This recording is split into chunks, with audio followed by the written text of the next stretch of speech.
జూరాల నిండుతున్నా పంపులు ఆన్ చేయలేదు. రైతులందరూ కూడా ధర్నా చేస్తాం, మేమే ఆన్ చేసుకుంటాం అని ఆగ్రహం చేస్తే నిన్న ఆన్ చేసిండ్రు. నిన్న ఆన్ చేసి ఇన్ఫ్లో ఎంత ఉందో అవుట్ఫ్లో దాదాపు అంతా పవర్ జనరేషన్ పైన మొత్తం వెళ్ళిపోతున్నాయి, కిందికి వెళ్ళిపోతున్నాయి. పంపులు మొత్తం ఆన్ చేయలేదు. కనుక మాది ప్రధానంగా ఏంటంటే ఇమ్మీడియట్గా రామన్పాడు కానీ, కోయిల్ సాగర్ కానీ, భీమా ఫేజ్ 2 కానీ, సంగమండ ఫేజ్ 2 కానీ, ఫేజ్ 1 కానీ, కేఎల్ఐ కింద పంపులు కానీ, పాలమూరు రంగారెడ్డి జిల్లా ప్రాజెక్టు కింద మరి నార్లాపూర్ దగ్గర పంపు కానీ ఇమ్మీడియట్గా ఆన్ చేయాలి. అన్నీ ఆన్ చేసి నింపాలి. అగ్రికల్చర్ వాటర్ కూడా ఇవ్వాలి. ఆంధ్ర ప్రాంతంలో వాళ్ళు రెడీగా ఉన్నారు నాట్లు వేసుకోవడానికి. మరి నీళ్ళు ఇక్కడి నుంచే పోతాయి, ఇక్కడ ఓన్లీ తాగునీటి అవసరాలకు ఇస్తాము అంటే అదేం లెక్క ఉంది. కనుక దీన్ని ప్రభుత్వంలో అధికారుల సమన్వయం లేక ఇష్టానుసారంగా వ్యవహరిస్తూ ఉన్నారు. ఎవరి ప్రయోజనాల గురించి ఉన్నారు రాజకీయ నాయకులు కానీ అధికారులు కానీ ఒకసారి ఆలోచన చేయాలి. రైతుల ఆగ్రహం గురి కాకముందే అప్రమత్తం కావాలి. అటు కాళేశ్వరం కూడా మనం కాళేశ్వరం రిజర్వాయర్ పైన కూడా అనేక రకాల అపోహలు చేసిండ్రు. ఒక్క పిల్లర్ ఇప్పటివరకు 1-2 పిల్లర్లు రిపేర్ చేసింటే ఈ పాటికి అన్ని రిజర్వాయర్లు ఎండుకునేది. ఎల్లినో వచ్చినా దాని తాత వచ్చినా 2 సంవత్సరాల కరువు వచ్చినా కూడా తెలంగాణకు డోక లేకుండా ఉండాలని దీంతోనే కేసీఆర్ గారు అన్ని రిజర్వాయర్లు, అన్ని పంప్ హౌజులు, అన్ని లిఫ్ట్లు, ప్రపంచంలోనే అతిపెద్ద లిఫ్ట్లు ఇక్కడ ఏర్పాటు చేయడం జరిగింది. కేవలం కేసీఆర్ గారి మీద కోపంతోనే పార్టీని బదనాం చేయాలని చెప్పి పబ్బం గడిపిండ్రు. మళ్ళీ ఇలా కేసీఆర్ గారు చెప్పినటువంటి ఆయన కట్టినటువంటి కాళేశ్వరం దిక్కు అయిపోయింది. కనుక దాన్ని ఇమ్మీడియట్గా అన్ని పంపులు గోదావరి పైన కానీ కృష్ణా పైన అన్ని పంపులు కూడా ఆన్ చేయాలి. ఇకపోతే ఇంకా 2 ప్రధానమైనటువంటి అంశాలు ఇక్కడ. ఒకటి ఏంటంటే ఇలా మా పాలమూరు బతుకుదేరు మొత్తం టోటల్గా కృష్ణా తుంగభద్ర నదులపైనే.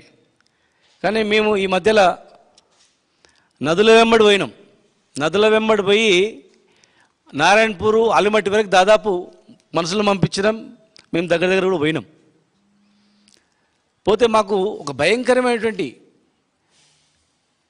పరిస్థితుల్లో రేపు ఫ్యూచర్లో మా పాలమూరు ఏమైపోతుంది, ఎడారి మారిపోయేటువంటి పరిస్థితి మేము గమనించినాం. అక్కడ ఆలిమట్టి డ్యామ్ ఎత్తు 524 మీటర్లు పెంచడానికి వాళ్ళు ల్యాండ్ ఎక్విజిషన్ స్టార్ట్ చేశారు. ల్యాండ్ ఎక్విజిషన్ స్టార్ట్ అయిపోయింది, అవార్డు పాస్ అవుతున్నాయి. ఇప్పుడు అక్కడ వాళ్ళు చెప్తున్నారు, ముంపు గ్రామాలకు సంబంధించినటువంటి వ్యక్తులు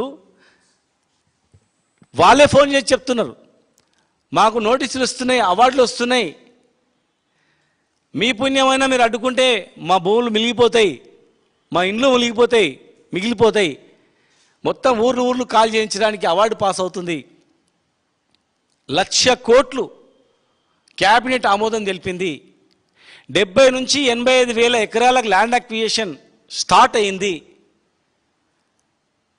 ఒక 5 మీటర్లు ఎత్తు పెంచడానికి ల్యాండ్ అక్విజిషన్ కర్ణాటక ప్రభుత్వం 1,00,000 కోట్లు క్యాబినెట్ ఆమోదం తెలిపి ప్రాసెస్ స్టార్ట్ అయింది, నోటీసులు ఇస్తూ ఉన్నారు. అదే జరిగితే కంప్లీట్ అవుతే 5 మీటర్లు పెంచిండ్రు అనుకోండి, ప్రజెంట్ ఆల్మట్టి డ్యామ్ యొక్క ఎత్తు 519 మీటర్లు, 524 ప్రపోజల్. అది సుప్రీంకోర్టులో కూడా కేసు ఉంది. తెలంగాణ వచ్చిన తర్వాత కూడా మా వినోద్ గారు ఎంపీగా ఉన్నప్పుడు వారు వెళ్ళి ఇంప్లీడ్ కావడం జరిగింది. మరి ఇంప్లీడ్ అయినా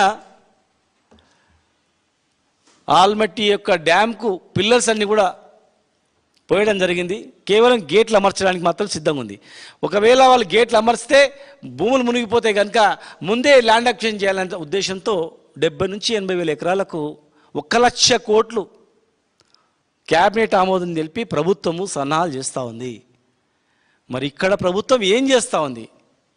ఈరోజు అవార్డు పాస్ చేస్తూ ఉన్నారు. అక్కడ ఈరోజు ఆల్మట్టి డ్యాము గేట్లు పెట్టడానికి ముంపు గ్రామాలకు, ముంపు పట్టణాలకు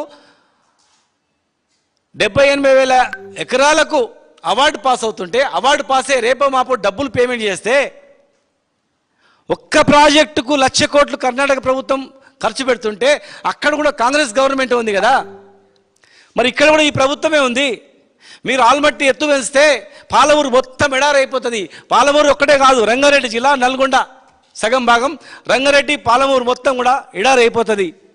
ఆ ప్రాజెక్టు కడితే ఈ పాలమూరుకు రంగారెడ్డికి దిక్కు, నల్గొండ సగం దిక్కు ఓన్లీ కృష్ణా భీమా నుంచి వచ్చే నీళ్ళు మాత్రమే, మొత్తం కృష్ణా మీద డిపెండ్.